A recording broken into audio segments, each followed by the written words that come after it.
What's up YouTube? It's Phanta. And as some of you may know, before I was on YouTube, I was a TikTok content creator. I had a series on TikTok called Anime You Haven't Seen That You Need to Check Out. Now on part 3 of that series, I recommended Katanagatari, and I had this to say about it. I can't believe I only heard about this show recently. It's a simple, stylish action anime about a man who uses his body as a sword, battling other skilled sword users. I highly recommend this one. Some of you might watch that clip and wonder what's wrong with it. I recommended this show before even watching one episode. I just saw clips of it on YouTube and assumed what it was about. I was wrong about this show, and these two phrases are what make my statements wrong. This show is not an action anime.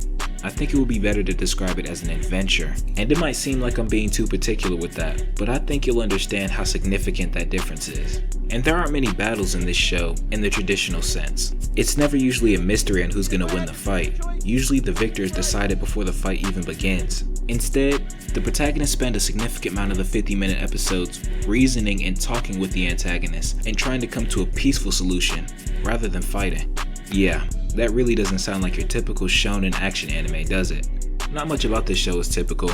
It began releasing in January 2010, and they will release monthly 50-minute episodes until December 2010. It released in America in late 2011, and since then, it hasn't had much of a reception at all. Looking at the ranks on my anime list, even though it's one of the highest rated shows, it's still pretty low in popularity. But that's enough about that. Katanagatari is about Shichika and Togame, and their quest to collect 12 magic swords, made by a master swordsmith. These 12 swords are scattered all throughout Japan, and each sword wielder is a unique individual with a different reason to fight. And that's part of what makes this show great.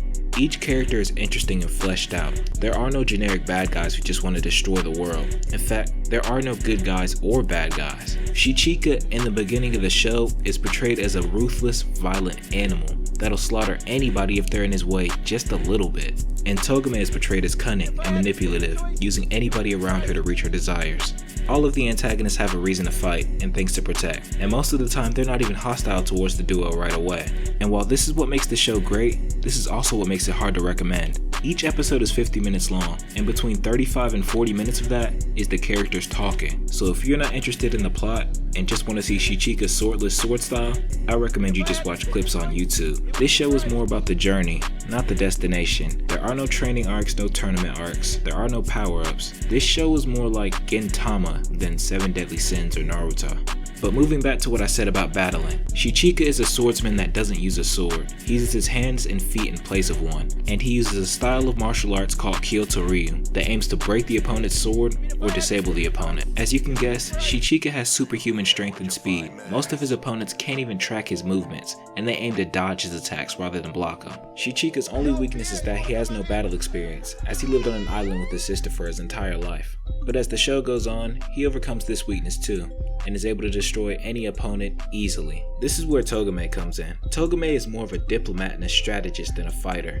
and she encourages Shichika to become more human and personable, and talk to his opponents rather than trying to slaughter them. And that's what the show focuses on, this duo's dynamic. Everything else in the show takes a back seat, including villains, important side characters, and even the plot. For example, in episode 2, Shichika and Togame travel to a castle hidden in the desert wasteland to find the second sword, held by a ronin named Genkaku. Genkaku has the ability to unsheath his sword and slash with it extremely quickly, so anybody that enters his room is killed immediately. But before they can discover any of this, they spend the first 25 minutes of the episode talking. They spend the first 10 minutes talking about the strength of the first sword compared to the second. They talk about Genkaku and the kingdom he's in, and they talk about what Togame plans to offer Genkaku in exchange for the sword. But after that, they spend the next 15 minutes on a running joke that can be summed up as,